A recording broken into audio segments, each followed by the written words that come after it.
Hello. Sorry for that delay. Welcome to another episode of the Weekly Brunch. Today we will be discussing a little technical difficulties.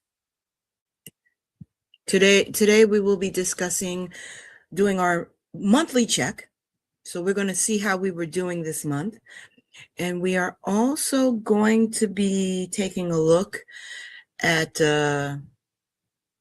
and discuss why you are not damaged goods. So first I have to put a disclaimer.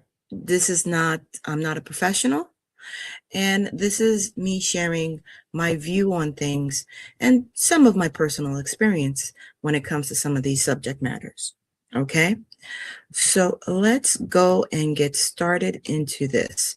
We're going to set this up. There we go. All right, so let's start with our monthly checkup. Okay.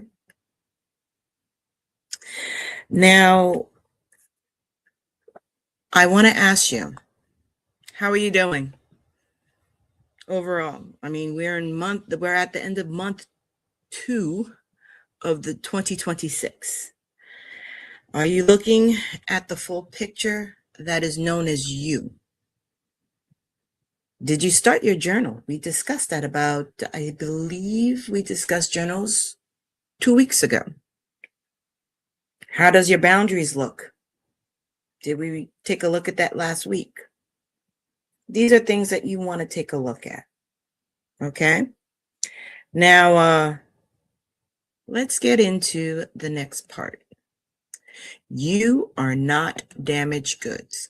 Now, what I'd like us to do is take a look and see and define exactly what quote unquote damaged goods is when people are saying that.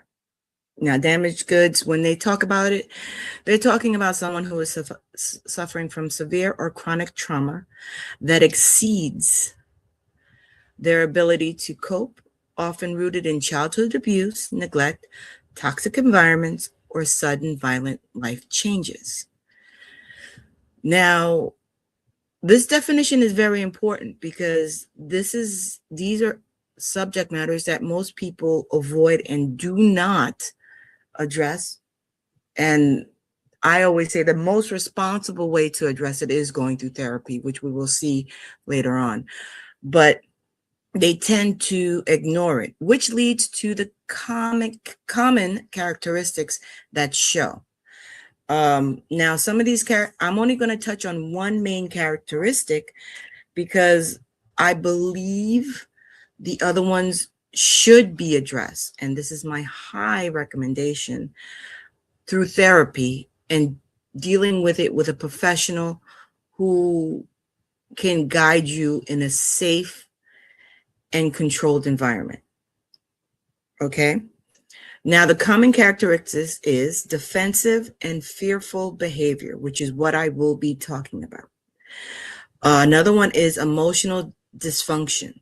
Now, emotional dysfunction could show up in many different ways, but it could be also confused as coming off as damaged good because sometimes it's just due to other issues.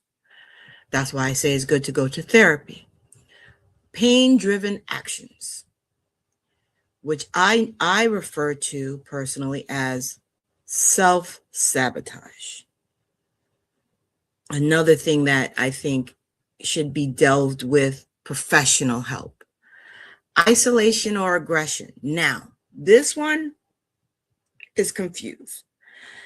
Isolation, some people just naturally like to be by themselves, and that has its own characteristic.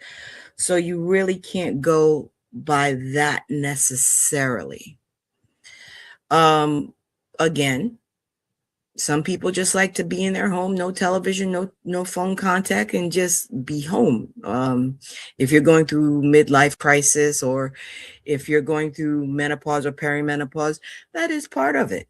Aggression, again, that's too much of a broad statement, but you may want to take a step back sometimes and take a look and see if this is affecting you. And then we have persistent negativity, which I think falls under defensive, but being a pessimist does sometimes have its flaws. Now, I did say we're going to take a closer look at defensive and fearful behavior. Okay? Now, what is offensive or fearful behavior? It is an unconscious protective reaction to a perceived threats, insecurity, or emotional pain, often manifesting as, now please take note of these: blaming, denial, avoidance, or aggression.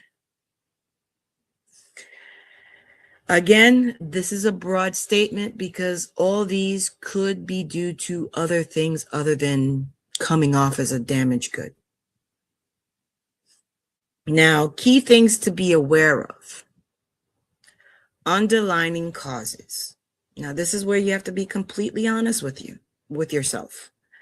Deep-seated fears of rejection. That's when people talk about abandonment issues. But the most common is fears. Personally, I think the fears is due to a repetition of what caused the underlying thing, but it could also be a fear of not succeeding, coming off as, unintelligent, or one or the other things. So this is where the journaling comes in mind, and this is where mindfulness comes in mind.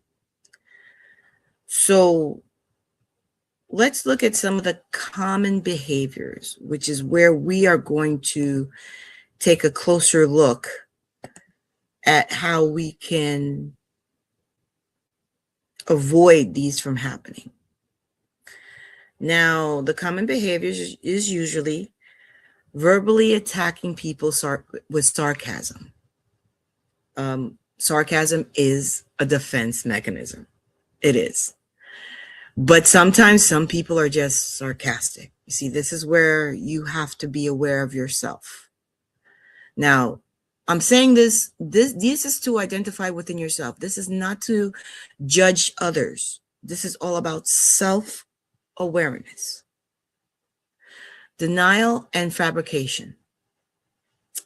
We always deny stuff, and sometimes we do make stuff up, which makes us look like liars. Blaming and projection. I can't elaborate on that. It's self-explanatory. Avoidance and shutting down. This is something that sometimes causes harm. Avoiding the situation or what we perceive to be the situation. And shutting down is a normal reaction to these situations. Minimizing or rationalization. Okay? Gaslighting. You may not mean to do it, but sometimes it occurs. Freezing or collapsing. That does fall under avoidance. It does fall from blocking people out. So it's very important. This is where mindfulness falls in. Now, these behaviors usually have negative impacts on the different types of relationships we have in life. We create barriers. Now, there's a difference, and I have to stress this, between having barriers and having boundaries. And the best way I could say it is, when you have boundaries, you still have communication between others. There is still a line of communication there. When you have barriers, you completely shut people off, which is not a healthy way to go through life. It leads to mistrust. You tend to be very weary of others, and that's not usually a nice way to go. I'm not saying you shouldn't have mistrust or you should not have discernment. That's what it is. You shouldn't have discernment. But mistrust is always expecting the worst of people. And humanity is not all bad. Resentment, that goes without saying. And if you're in an intimate relationship, it usually leads to decreased intimacy. Okay? Now, we can manage these behaviors. How can we manage it? I see my favorite two words there for this session around self-awareness, being aware of yourself, being honest with yourself is key with these. Mindfulness. It's important to be mindful and be aware. Mindfulness doesn't mean going up on the mountain and shouting it out. It's you. Mindfulness is you being aware of you. Self-compassion. We show compassion to others all the time. But do you show compassion to you? And part of self-compassion is showing gratitude. Your gratitude list does come into play with this. And the thing I was saying earlier is therapy.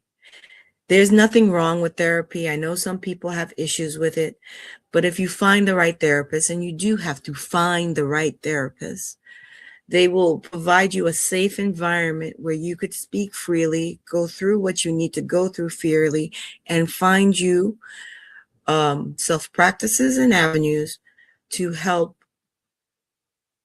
fix a certain behavior. Now, I don't like to say the word fix. Alter a behavior and learn better habits so you could get better. So, did you find these habits, these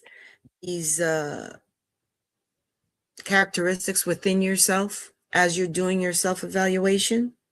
Don't worry. We are all filled with these particular characteristics. Everyone walking on this planet supposedly are damaged goods. I don't like the term damaged goods, but I've heard that far too much, especially recently, that someone is damaged goods. No one is perfect. And remember that. Now, everybody has some form of trauma that they are dealing with. Remember the term, be kind to others, because you don't know what struggles they're going through. This is exactly where it comes from. Everybody has their own damage. Everybody has a crack that's going through them that they're trying to heal from. It may not be exactly like yours. So I know we may look at someone and say, well, they're put together. They have it better than me. Well, that's number one. The first thing you did was wrong, was comparing yourself to someone else. Because you were not with them through the steps that they went through. Their footsteps are not the same footsteps that you have taken. Once you realize this, you realize that the difference between you and everybody walking around is the awareness and how they handle their personal trauma and issues. So I want you to remember that, one, there's nothing wrong with acknowledging your own trauma, no matter how little you think it is or how big you know it to be. There's nothing wrong with acknowledging. There's nothing wrong with going to therapy when you are ready to deal with it, heal with it, and move on. Remember this too. And remember, everyone is damaged in some form if you want to use the word damaged goods. Like I said before, no one is perfect that's walking this earth. No one is perfect that is walking. I'm sorry. We all have our issues. And this is the one thing I want you to carry through this week. You are not damaged. You're just a work in progress. We are always a work in progress. Everybody who is successful, everyone that we perceive to be successful, everyone that we look at that's successful, they understand and they accept, and they are always a work in progress. You are a work in progress. So for this month, as we finish this week in February, go through. First, have the attitude of, I am not damaged goods. Second, take a real assessment of you as you're going through your gratitude and you're acknowledging the stuff that you want to resolve, the habits you want to change, where you want to improve. And start journaling. This is where the journal comes in that we talked about 2 weeks ago. And you could move forward and put a game plan together and be the better you. That's what we live and we wake up for every day, to be better and more successful than yesterday. You are special. You are appreciated. You are acknowledged. Not by everybody sometimes, by those who matter the most. So why not make the first person who acknowledge and appreciate you, you? So I hope you have a beautiful week. If you're in the New York area, we are supposedly supposed to have a blizzard. It's looking kind of dim out there today, and it is starting to flurry. So also take discernment in your travels if you're going to work tomorrow, if you have to travel. Until next week, and I have a special guest next week. Hopefully we could pull this off. And we're going to have a discussion on some more in-depth mental and scientific issues. So if you want to tune in then, feel free. Until next week, have a beautiful week, and remember, you are special.